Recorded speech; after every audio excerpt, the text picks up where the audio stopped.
नमस्कार, रिपब्लिक भारत देख रहे हैं आप। मैं हूं आपके साथ सुजाता, मेरे सहयोगी अंजलि भी मौजूद है। लेकिन बड़ी खबर राजस्थान के अजमेर से इस वक्त आ रही है, जहां पर एक बड़ा हादसा हो गया है। एक टैंकर के आग में बताया जा रहा है कि इसमें घी लोडेड था, घी लेकर ये टैंकर जा रहा था और इसी दौरान इसमें आग लग गई, जिसके बाद पूरा ट्रक धू करके जलने लगा और बेहद खतरनाक मंजर यहाँ पर ये बन गया जब इस तरह से, क्योंकि वो ज्वलनशील पदार्थ इसके अंदर था, घी अंदर था। ये देखिए, इस टैंकर में घी भरा हुआ था और गुजरते वक्त इसमें अचानक आग लग गई। आसपास के लोग भी आपको नजर आ रहे हैं। एक डर का माहौल इस सड़क पर बन गया था, क्योंकि आग फैलने का भी खतरा हो सकता है। और उसके बाद फायर ब्रिगेड की गाड़ी यहाँ पर पहुंची और आग को बुझाने की कोशिश की। हालांकि सारा माल जल गया, लेकिन आग की शुरुआत कैसे हुई ये स्पष्ट नहीं है। तस्वीरें हम आपको राजस्थान के अजमेर से दिखा रहे हैं, जहां पर एक टैंकर में भीषण आग लग गई।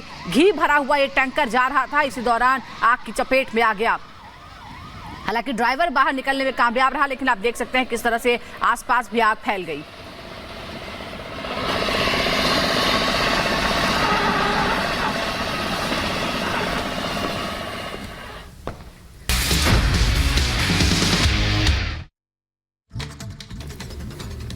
और अगली खबर जम्मू कश्मीर के अनंतनाग से, जहां पर एक बार फिर से टारगेट किलिंग का मामला सामने आया है और एक बिहार के शख्स की हत्या कर दी गई।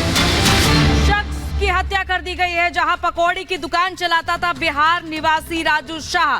सुरक्षा बलों ने पूरे इलाके की घेराबंदी की है। आतंकियों की तलाश में सर्च ऑपरेशन जारी है। ये एक बार फिर से टारगेटिंग किलिंग का मामला सामने आया है, जहां एक तरफ पूरे देश में चुनाव होने वाले हैं एक दिन बाद, लेकिन दूसरी तरफ इस तरह की वारदात सामने आ रही है। और जम्मू कश्मीर में टारगेट किलिंग का ये एक और मामला सामने आता है। इससे पहले एक ड्राइवर की भी हत्या का मामला सामने आया था और एक बार फिर से एक गैर कश्मीरी की हत्या की गई है, जो कि बिहार निवासी बताया जा रहा है और पकौड़ी की दुकान चलाता था। तो रेहड़ी पटरी वालों को भी अब टारगेट किया जा रहा है, जो किसी तरह से अपना गुजर बसर कर रहे हैं, और उनकी भी हत्या की जा रही है। हालांकि अब सुरक्षा बलों ने पूरे इलाके की घेराबंदी की है और सर्च ऑपरेशन चलाया जा रहा है सुरक्षा बलों की ओर से, और तमाम जो साजिश है उन्हें नाकाम करने की कोशिश हर तरह से की जा रही है। लेकिन बावजूद इसके ये टारगेट किलिंग का मामला सामने आया है और एक और गैर कश्मीरी की हत्या की गई है। इससे ठीक कुछ दिन पहले भी एक गैर कश्मीरी की हत्या का मामला सामने आया था, जहां पर एक ड्राइवर की हत्या कर दी गई थी और अब एक रेहड़ी पट्टी वाले की हत्या कर दी गई है। बड़ी खबर अनंतनाग से बता रहे, जम्मू कश्मीर के अनंतनाग में 2 जगहों पर अलग अलग वारदातें हुई हैं। खुफिया सूचना के आधार पर सर्च ऑपरेशन चलाया गया है। बिजबिहारा में 2 संदिग्ध गिरफ्तार किए गए हैं। सेना की तरफ से जानकारी दी गई है। हथियार, असलाहा और हैंड ग्रेनेड इनके पास से बरामद किया गया है। तो वारदातें जिस तरह से टारगेट किलिंग की एक बार फिर देखने को मिली है, उसके बाद बड़े पैमाने पर कार्रवाई की जा रही है। और फिलहाल आपको बता दें कि 2 अलग अलग जगहों पर सर्च ऑपरेशन के दौरान 2 संदिग्धों को गिरफ्तार किया गया है। सेना की तरफ से जानकारी दी गई है कि बिजबिहारा में यह गिरफ्तारी हुई है और हथियार, असलाहा और हैंड ग्रेनेड इनके पास से बरामद किया गया है। इधर लोकसभा चुनाव से पहले जम्मू कश्मीर में आतंकियों ने एक बार फिर टारगेट किलिंग को अंजाम दिया है। अनंतनाग के बिजबिहारा में आतंकियों ने बिहार के एक शख्स को गोलियों से निशाना बनाया। टारगेट किलिंग के बाद सुरक्षा बलों ने पूरे इलाके को घेर लिया है और आतंकियों की तलाश जारी है। खास रिपोर्ट आपको दिखाते हैं।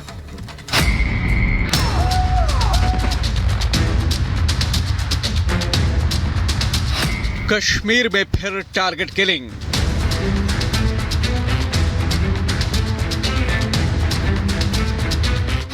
बिहार के मजदूर का किया मर्डर।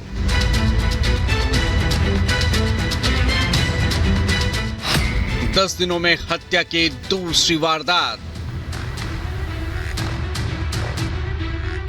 जम्मू कश्मीर में आतंकियों ने एक बार फिर टारगेट किलिंग की नृशंस घटना को अंजाम दिया है। जम्मू कश्मीर के अनंतनाग जिले के बिजबिहाड़ा में आतंकियों ने एक बार फिर किसी गैर कश्मीरी को अपनी गोलियों का निशाना बनाया। बिहार के निवासी राजा शाह को आतंकियों ने करीब से 2 गोलियां मारी और फरार हो गए। अस्पताल में इलाज के दौरान राजा शाह की मौत हो गई। आतंकी हमले के बाद सुरक्षा बलों ने पूरे इलाके को घेर लिया है और आतंकियों की तलाशी के लिए अभियान जारी है। कश्मीर में गैर कश्मीरी मजदूर की हत्या की एक बार फिर चारों तरफ निंदा हो रही है। टीआरएफ पर हत्याकांड में शामिल होने का शक है। जम्मू कश्मीर के राज्यपाल मनोज सिन्हा ने टारगेट किलिंग की निंदा करते हुए सोशल मीडिया एक्स पर लिखा, कायरतापूर्ण हमले में निर्दोष नागरिक की मौत पर मेरी हार्दिक संवेदनाएं। मैं भरोसा दिलाता हूं कि जघन्य हत्याकांड में शामिल आतंकियों को इसकी भारी कीमत चुकानी पड़ेगी। वहीं गुलाम नबी आजाद ने लिखा कि लोग शांति चाहते हैं, लेकिन आतंकियों को शांति मंजूर नहीं। हमें इस घटना के खिलाफ एकजुट होना ही होगा। जहां एक तरफ पूरे देश और जम्मू कश्मीर में लोकसभा के चुनाव होने जा रहे हैं, उसी दौरान जम्मू कश्मीर में बिजबेहड़ा इलाके में आतंकवादियों द्वारा नॉन लोकल को निशाना बनाया जाना बहुत ही दुर्भाग्यपूर्ण और निंदनीय है। हमारी अपील है इलेक्शन कमीशन ऑफ इंडिया से कि सुरक्षा व्यवस्था को पुख्ता बनाया जाए ताकि जम्मू कश्मीर का आवाम बिना किसी डर खौफ के अपना मतदान कर सके। कल ही सुरक्षा बलों ने जम्मू कश्मीर पुलिस के साथ ज्वाइंट ऑपरेशन नैना के तहत बिजबेहरा इलाके से ही 2 लोगों को गिरफ्तार किया था। इनके पास से हैंड ग्रेनेड, हथियार और अन्य साजो सामान बरामद हुए थे। इससे पहले 8 अप्रैल को दक्षिण कश्मीर के शोपियां जिले के पतपावन में आतंकियों ने गैर कश्मीरी स्थानीय ड्राइवर परमजीत सिंह को गोली मार दी थी। वो दिल्ली का रहने वाला था। अनंतनाग में तीसरे चरण में लोकसभा चुनाव हैं और इससे पहले टारगेट किलिंग ने सियासी माहौल को गर्म कर दिया है। अनंतनाग सीट से ही गुलाम नबी आजाद पहले लोकसभा चुनाव लड़ने वाले थे। हालांकि बाद में उन्होंने अपना नाम वापस ले लिया।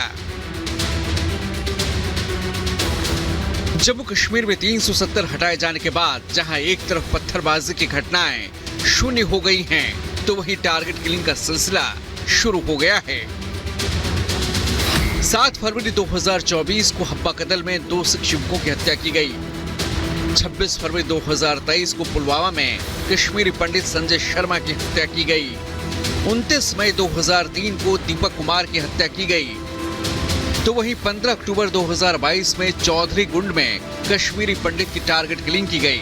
तो वहीं अगस्त 2022 में भी बिहार के 3 मजदूरों को गोली मारी गई थी। लगातार पुलिस और सेना के दबाव के बाद आतंकी हताश हो चुके हैं और ऐसी कायरतापूर्ण घटनाओं को अंजाम दे रहे हैं। आतंकियों की मंशा ऐसी घटनाओं के जरिए कश्मीरी पंडितों की पुनर्वास योजना पर पानी फेरना है।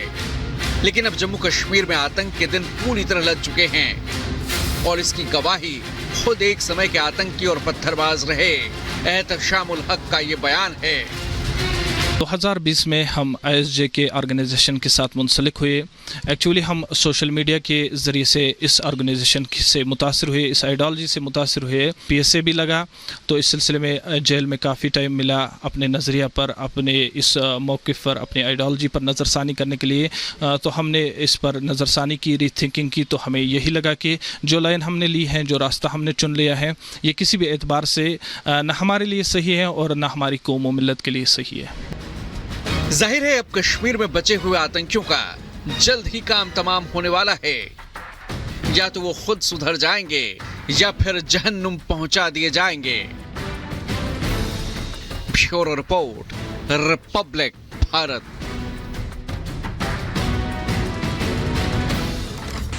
और हमारी सहयोगी जीनत हमारे साथ जुड़ चुके हैं साथ जानकारी के साथ। जीनत, फिलहाल इलाके में सर्च ऑपरेशन चलाया जा रहा है, लेकिन सबसे बड़े सवाल कि लोकसभा चुनाव से पहले इस तरह की टारगेट किलिंग के मामले सामने आ रहे हैं। आखिर कैसे इससे निपटेगा सुरक्षा बल? लोकसभा इलेक्शंस जो है पहला फेज़ कल शुरू हो रहा है और जम्मू कश्मीर में पहला फेज़ जो है उधमपुर में देखा जाएगा। लेकिन एक दिन पहले ही टारगेटेड किलिंग दोबारा देखने को मिली बिजबेहरा के अनंतनाग में। ये वो घर है और यहाँ राजू शाह जो है बिहार के पिछले 3 सालों से यहाँ अपनी फैमिली के साथ रह रहे थे। कल शाम को वो जब यहाँ से घर से निकल रहे थे तो क्लोज रेंज पर टेररिस्ट ने फायर कर दिया। ये वो काट है जिस पर वो दिन भर अपना जो स्नैक्स थे वो सेल करते थे, इसी बिजबेहरा के इलाके में रहते थे। और यहाँ जो है बिल्कुल इस स्पॉट पे घर से निकल के करीब 8 से 10 मीटर की दूरी पर टेररिस्ट ने फायर कर दिया। काफ़ी क्लोज रेंज पे उनको 2 गोलियां लगी है, एक नेक के पास लगी और एक एब्डोमेन पे लगी। कल रात को काफ़ी बड़ा सर्च ऑपरेशन शुरू किया गया, लेकिन उसके बाद जो है अभी हमारे साथ इस घर के मालिक जो है मोहम्मद साबिर जो है वो जुड़े हैं। चाचा आप बताएंगे राजू शाह के बारे में? राजू शाह मेरे मकान में तकरीबन 2 साल और 2-3 महीने हो गए इसको मेरे घर में इधर किराया पर। उस क्या करते थे? वो करता था काम, रेड़ा चलाता था, उसमें वो पकोड़े बनाता था और वो समोसे बनाता था, वही बेचता था, अपना रोजी कमाता था।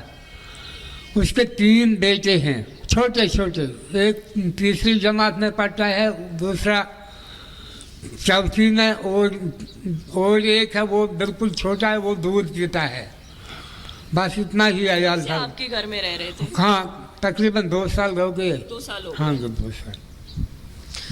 तो ये जो है हाउस ओनर है मोहम्मद साबिक, जो यहाँ जहाँ के जिसकी रेजिडेंस पे बिल्कुल जीनत, हम देख रहे हैं किस तरह से जो गरीब मजदूर हैं जो रोजी रोटी कमाने के लिए जम्मू कश्मीर में है, उन्हें आतंकी इस तरह से टारगेट कर रहे हैं, खौफ पैदा करने की कोशिश कर रहे हैं। बहुत बहुत शुक्रिया आपका फिलहाल इस जानकारी के लिए। आपको बता दें कि पिछले 1 हफ्ते में 2 लोगों की इस तरह से हत्या की गई है। लेकिन इस बीच गढ़चिरौली से जिस तरह से नक्सलियों के एनकाउंटर की खबर आई है, अब उस पर कांग्रेस ने सवाल उठाए हैं। पूर्व मुख्यमंत्री छत्तीसगढ़ कहते हैं कि निर्दोष लोगों को मारा गया है, जबकि कांग्रेस प्रवक्ता का ये कहना है कि ये उनको शहीद बताते हैं। ये भी आपको बता रहे, छत्तीसगढ़ के एक्स सीएम भूपेश बघेल कहते हैं कि निर्दोष लोगों को मारा गया है। कांग्रेस प्रवक्ता श्रीनेत ने कहा वो शहीद हैं। बीजेपी ने अब इस पर कांग्रेस पर हल्ला बोल दिया है। कांग्रेसी नेताओं का बयान दुखद है। छत्तीसगढ़ में आपको बता दें कि बुधवार को एनकाउंटर में 29 नक्सलियों के मारे जाने की खबर थी। नक्सलियों की तलाश में अभी सर्च ऑपरेशन जारी है, लेकिन छत्तीसगढ़ के पूर्व सीएम भूपेश बघेल ने इस पर सवाल उठाए हैं और ये कहा है कि निर्दोषों को मारा गया है।